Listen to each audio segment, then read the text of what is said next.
doesn't take a lot of money to save for your future. Right. Compound effect over time. 46 million Americans are dealing with economic and social hardship of living below the poverty level, 16 million children included.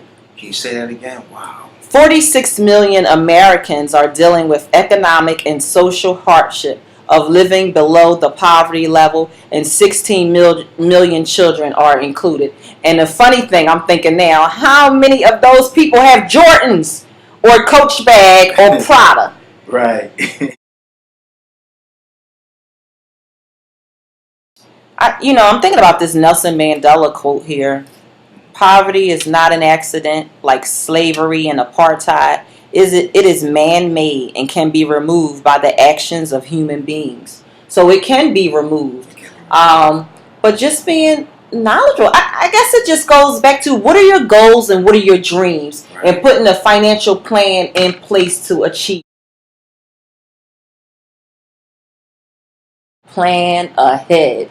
If you're gonna get married, plan ahead, and don't spend 20,000-40,000 on a wedding for some people that don't like you anyway. I'm just saying. That's deep. Or if you're gonna have children, it doesn't. I'm not saying that everybody has to go to college. Everybody's not gonna go to college, and that's okay. But figuring out what you want to do in life and putting the finances. I started teaching entrepreneurship to the young people, and then because I'm an educator, I ended up at the University of Santa Cruz teaching a class called Mathematics of Money, and just ended up in so many different states. This year, about a month ago, I was in Texas with the Points of Light doing a seminar, a panel with people that I used to look up to. Now I'm on the panel with them. I'm calling them saying, "Can you come and help me?" Was Griff there? Griff was not there. Professor Griff was not there. No, but there were some people from John Hope Ryan and some other individuals. We did a panel called "Increasing the Financial Capabilities of Young America and Their Families," which was great. So I ended up being in Texas and New Orleans and all that good stuff. Just sharing with other communities how to increase their financial capabilities. It's been great, and more to come. I'm actually one of the great Black speakers, and we have some webisodes coming out in a couple of weeks. So if you guys are interested, you can look up Great Black Speakers. What else is coming up? University of Penn on January 19th. I'll be doing a class from 6 to 8 p.m. I'm a part of Martin Luther King's symposium, which is great because Martin Luther King, his final message was about finances. So I'm really, really excited.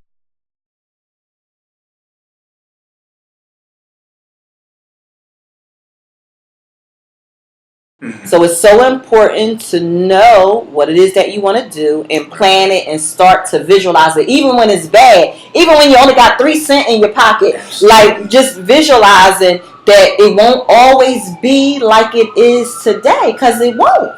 That's right. That's so true. It won't.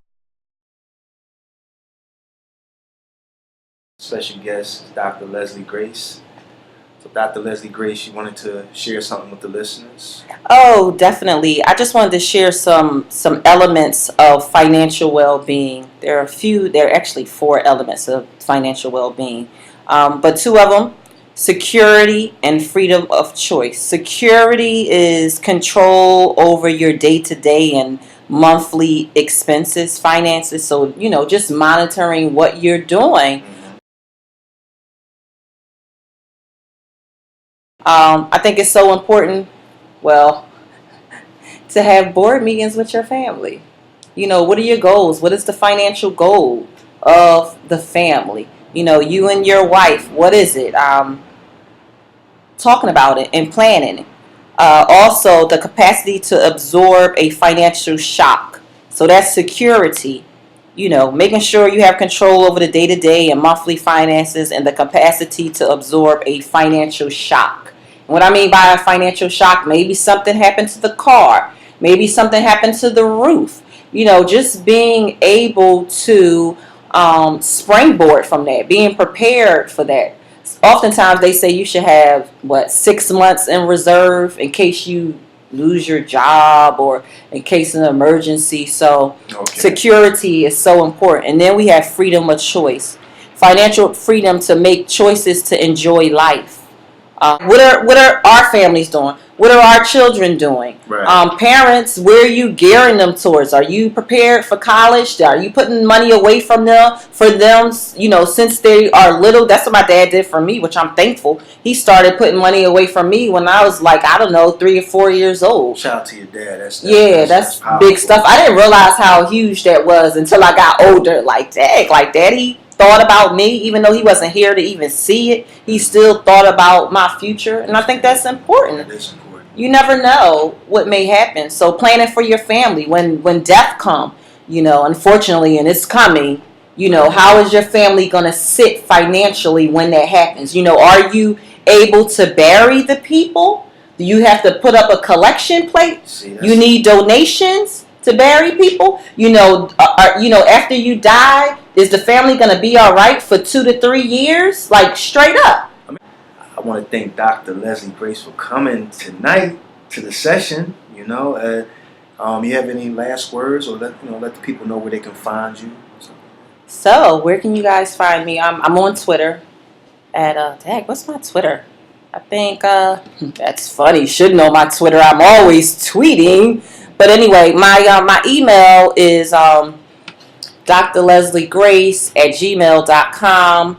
My Twitter is at Dr. Leslie Grace.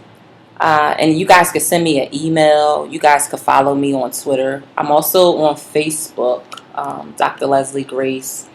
In addition to that, as I shared, my website is www.iamcurrency.org. So if you guys are interested in increasing your financial capabilities, not just for the adults, but the children.